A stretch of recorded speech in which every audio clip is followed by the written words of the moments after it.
In 2021, I bought the almost fully spec'd 12.9-inch iPad Pro, and at the time I 100% felt like it was a guilty purchase, but now after 5 years of heavy use, I have a slightly more informed view. The most common question I get on my channel is about which iPad do I use and which Apple Pencil should I buy. So in this video, we're going to look at what I'd actually buy today and whether the Pro is genuinely worth it for drawing.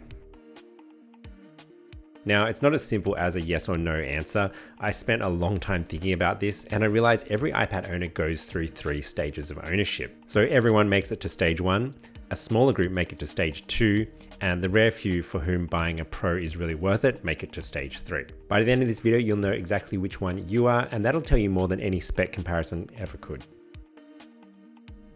For those that have done no research at all, right now there are 4 iPads out. So there's the iPad mini, there's the iPad Air, and the iPad Pro. Today we're only going to be comparing the Pro and the Air because I think they're the only 2 serious drawing machines. There are a ton of specs you can compare, but the most important thing you need to know is that memory is key. So memory determines how large your canvas sizes are and also determine how many layers you can use in your artwork. I'll go into more depth in this later, but I think at this point what really matters is why are you buying the iPad? Like, what's your reason for it? And for me, I was buying the iPad for the stupidest reason ever. 5 years ago in 2021, I just passed a milestone in my life and I wanted to spoil myself, buy myself something nice. And part of spoiling yourself is buying yourself something that is extravagant, is a bit over the top, and obviously is expensive. And for me, that was the iPad Pro. Now, I told myself that I was buying it for art, but the truth is my Wacom tablet had been sitting there gathering dust for years. I just wanted that shiny new gadget feeling, and Apple products never fail to deliver on that. And so from the moment I got it, I was just enjoying the sleekness of the machine. I was just browsing the web, watching HDR YouTube videos. And so these are the types of people that dominate stage 1. We're all just content consumers. We get this device, we use it a bit, and then eventually we get bored of it. And I do think a lot of tech reviewers are guilty of this. That's kind of why they say that the iPad is overpowered for its software, that it's an overpriced paperweight. It's because they haven't progressed through to stages 2 and 3, or they don't have a specific use case for the iPad that makes it worth it. Okay, hey guys, so Editing Jay here. I do want to add a slight footnote in that, the tech reviewers actually are kind of right. So the M series chips are super overpowered, especially for drawing, but it doesn't mean the iPad Pro isn't worth it. They're 2 separate arguments, and it really depends on who you are. So for the vast majority of people, the advantages of the Pro might be invisible. So in that case, it's better just to get the Air. It's about $500 cheaper, and it's much better value.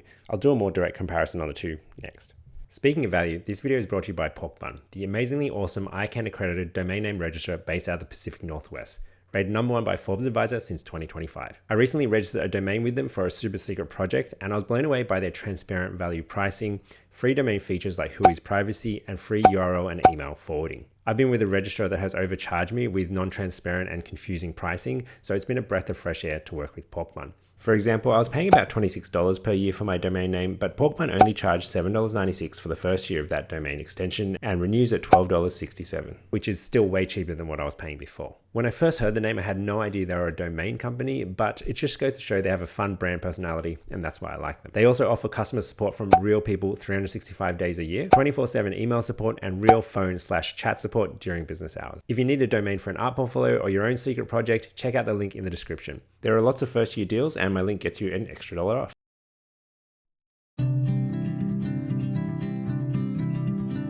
Okay, so I'm not going to turn this into a big spec comparison, and I'm not going to do things like CPU benchmark tests.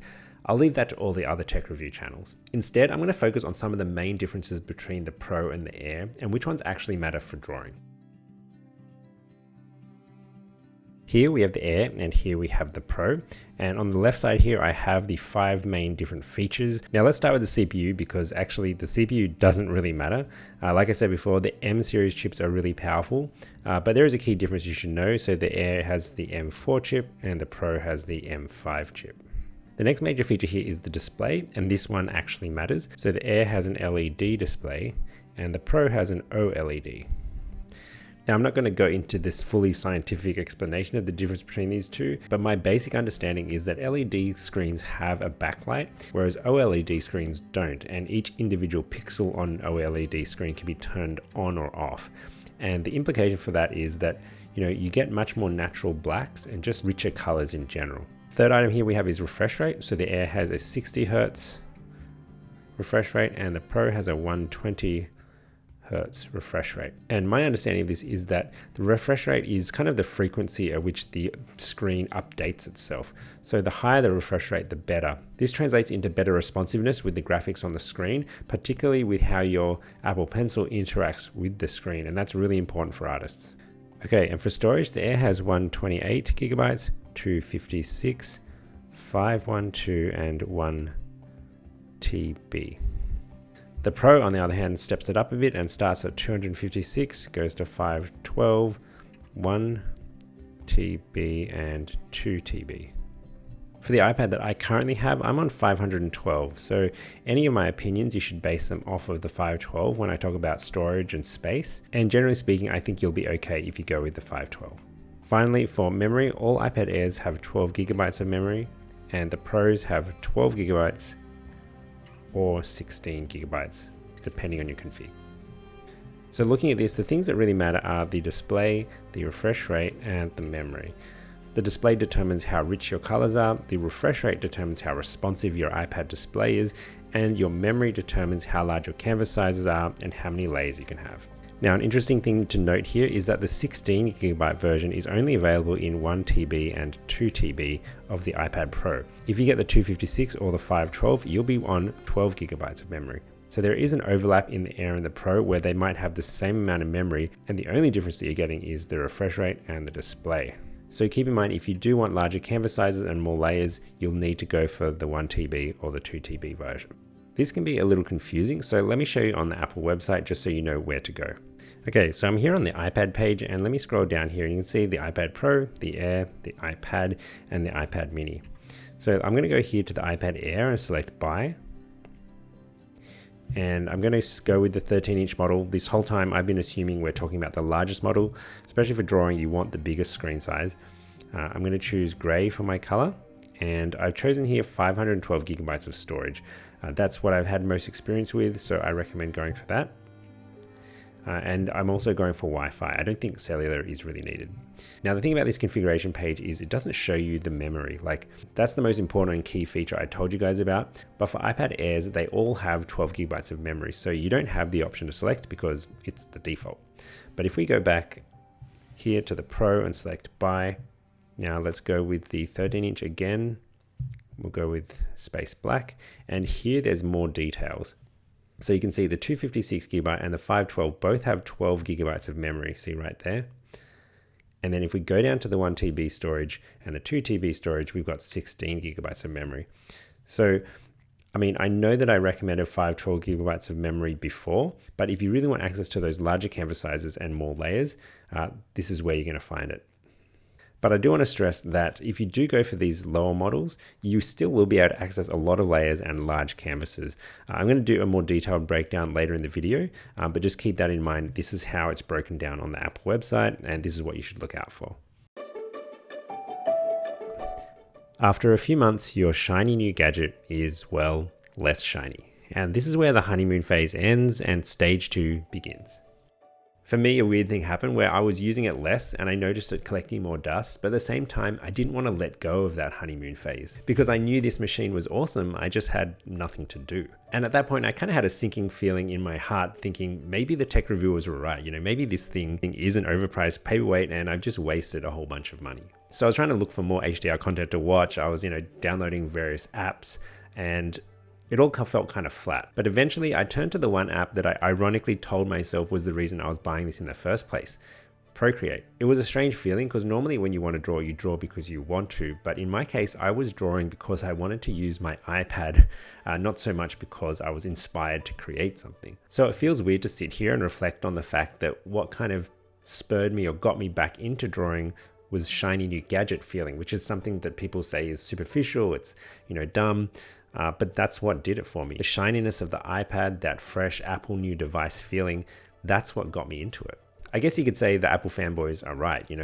Apple products provide a superior user experience, and that intangible user experience, like that feeling, is what was making me want to use it. Now, it wasn't all sunshine and rainbows. When I say this was a superior user experience, it makes you think that, the drawing experience is amazing. But the reality was that actually I was having trouble getting used to it.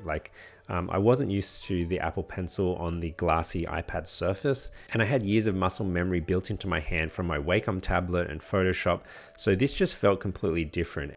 And many of my artworks during that time were really bad, like not just bad, but they were regression bad.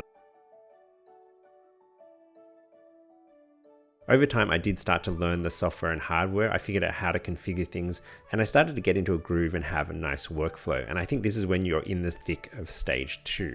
And stage 2 is for hobbyists. So you like to draw for fun, regularly as a side thing, maybe it helps you relax. Stage 2 is where most people will reside, and I do think you guys should get the iPad Air. But there is a situation where you should consider the Pro, and that's if you see yourself becoming a stage 3 person. Do you know that feeling where you draw something, you're really happy with it, but a few days later you look at it and it's the ugliest thing you've ever seen? Well, I was starting to have these feelings about all my artworks. And the awkward thing was, I was about 3 years into my iPad journey by now, so I couldn't really fall back on the excuse that, I was getting used to the tools or the software. The truth is, my art just wasn't that good. What followed was an intense period of focus on my skills. And while I wouldn't say I'm completely happy with where my art is now, it's definitely an improvement on where it was before.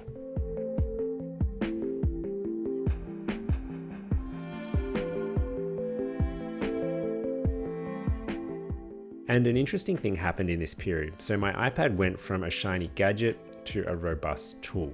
I was really just too busy drawing and creating to think of it anymore as a gadget or a device that I could enjoy. Don't get me wrong, I was enjoying myself in drawing and creating, but it wasn't about the device anymore. Now it was about the creating.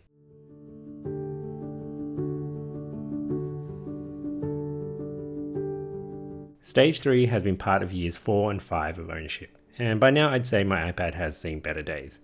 It's covered in fingerprints, has a few scratches, and I even accidentally dropped my Apple Pencil vertically on a hard tiled floor and it just shattered the nib. Now, despite my personal error of dropping the pencil, the iPad Pro in general has been a workhorse. It's never skipped a beat and it's just gotten out of the way of me being able to create things. And this stage wasn't just about physical robustness, it was also about me understanding the internals of this device.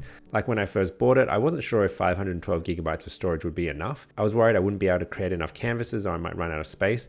But now after 5 years of use, I've only used 130 gigabytes. I still have so much space on here. I've also created countless canvases in Procreate, each one of them with their video recording functions on. And I can safely say that the most common canvas size that I've used is my screen size, which gives me 182 layers, which is way more than what I need. I also began to learn Procreate's brush system in more depth, and I was able to create my own brushes, some that helped me transition from a Wacom tablet and Photoshop to Procreate and the iPad, and also other brushes that mimic my own personal sketching tools, things like ballpoint pens, Sharpies, and Copic markers, which by the way you can purchase from my website, jaywalkerpictures.com. Every purchase goes towards helping support the art and the channel, so I really do appreciate it. One thing that was interesting about creating a personal brush set is it felt like a significant milestone. It kind of reminded me of Luke in Return of the Jedi when he creates his own lightsaber. So once you reach a certain progress in your iPad journey, you start wanting to shape the tools to your own purposes. The iPad starts becoming an extension of your hand and your creative practice. For stage 3 people, you probably want a specific breakdown of what the Pro can actually do. What canvas sizes are possible, how many layers can you get access to, and how many layers are enough. So let's look at that next.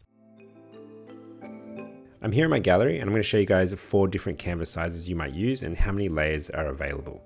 So I'm going to go up here to create a new canvas and I'm going to push this button to create a custom canvas. Now the first canvas size I want to show you is actually up here already. That is 4K resolution and this is for digital or screens. So 3840 pixels by 2160 pixels. Here you can see my DPI is set to 72 and this means dots per inch. And maximum layers is 122. So 122 layers is a lot. And I think if you're purely creating for screens, you won't have a problem with the amount of layers you can access. If I set this to something higher, like 5,000, I'm getting 93 layers now. So that's still a lot of layers. Let's set this to something even higher. Let's say 4,048 layers. We can push even higher. Let's say I do 5,000 by 8,000. Now we have 22 layers. So I am starting to push it now. There's not many layers available, but you generally wouldn't need to create canvases of 8,000 by 5,000. These are just way too large for screen purposes. Layer limitations only really come up when we're creating art for print. So let's focus on that instead. So the thing that really affects your print resolution is this DPI, or dots per inch. I'm not going to go into a detailed explanation of what it means, but just know that for screen artworks, 72 DPI is all that you need. But when you want to do an artwork for print, it ideally should be 300 DPI. And these next three canvas sizes are common canvas sizes you might use in your work. So I've chosen three sizes that are suited to US audiences because most of you guys watching are from the US, but I'll also include kind of like an international equivalent on the left side of the screen. So the first print canvas that I want to show you is letter, which is 8.5 inches by 11 inches. And so because we want to work in inches, we can go down here and switch the unit of measurement to inches. And now I'm going to go up here and delete that. And now let's put in 8.5 by 11. Okay, and you can see now we have 1,000 layers available, which is great. But we're not done yet. We've got to change this DPI to 300. So watch what happens to the layers when I push that. And there you go, 120 layers. So that's still not bad. 120 layers is plenty. Let's go up a little bit higher. So we're going to go to tabloid size, which is 11 inches by 17 inches. And now we're going down a bit more to 58 layers, which is still okay, but you can see the trend. Let's go even higher still to poster size, which is going to be 18 inches by 24 inches. And now we're down to 22 layers. Now keep in mind, this iPad is an old iPad from 2021. It is an iPad Pro, but it only has 8 gigabytes of memory. So the current M4 Air has 12 gigabytes of memory, and the current M5 Pro has 12 or 16 gigabytes of memory, depending on your config. So these numbers should be more if you're using the latest iPads. This video would be much better if I actually had those iPads, but I'm not some crazy tech reviewer with thousands of iPads. I just have my one. So just use this as like a baseline and assume that it's a little bit more. Okay, so you can see how as I go bigger with my width and height, the maximum layers becomes less and less. But if you're new to digital art, you may not even know how many layers you need. Like you may not even have a sense of that. And for me, I've been drawing with Procreate for 5 years and Photoshop for over a decade before that. So I've developed kind of a sixth sense or just intuition about how many layers suits me. So here is my general ranking. So to me, 0 to 20 layers is too tight. You can get away with it, but it won't be comfortable. 20 to 30 layers is the minimum. You won't be comfortable, but you can still get away with it. Now 30 to 50 layers, this is comfortable. And 50 to 100 plus layers, you can just spam as much as you want. Go crazy. First, let's talk about the Apple Pencil. There's actually 4 Apple Pencils. There's the first gen Apple Pencil, the second gen Apple Pencil, the USB-C Apple Pencil, and the Apple Pencil Pro. We can immediately eliminate the USB-C Apple Pencil because it has no pressure sensitivity. We can also eliminate the first gen Apple Pencil because that has pressure sensitivity, but it's limited.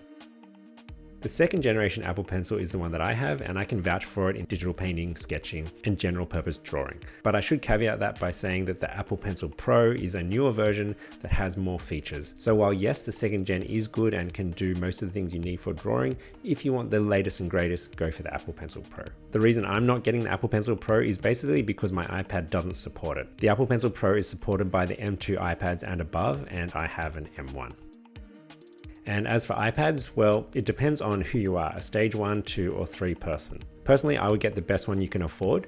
Now, of course, don't go into debt for it. If you're someone that gets bored of tech and wants to upgrade every year, then obviously it's not worth it. But if you're someone like me that is a stage 2 or 3 artist that wants to keep improving, is always drawing, and wants to invest in a tool that will be by your side for years, then don't be afraid to splurge.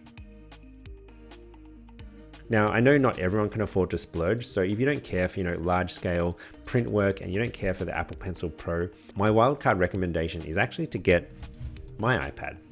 Not actually this iPad, but the 5th gen iPad. So this is a 12.9 inch 5th gen iPad with 512 gigabytes of storage.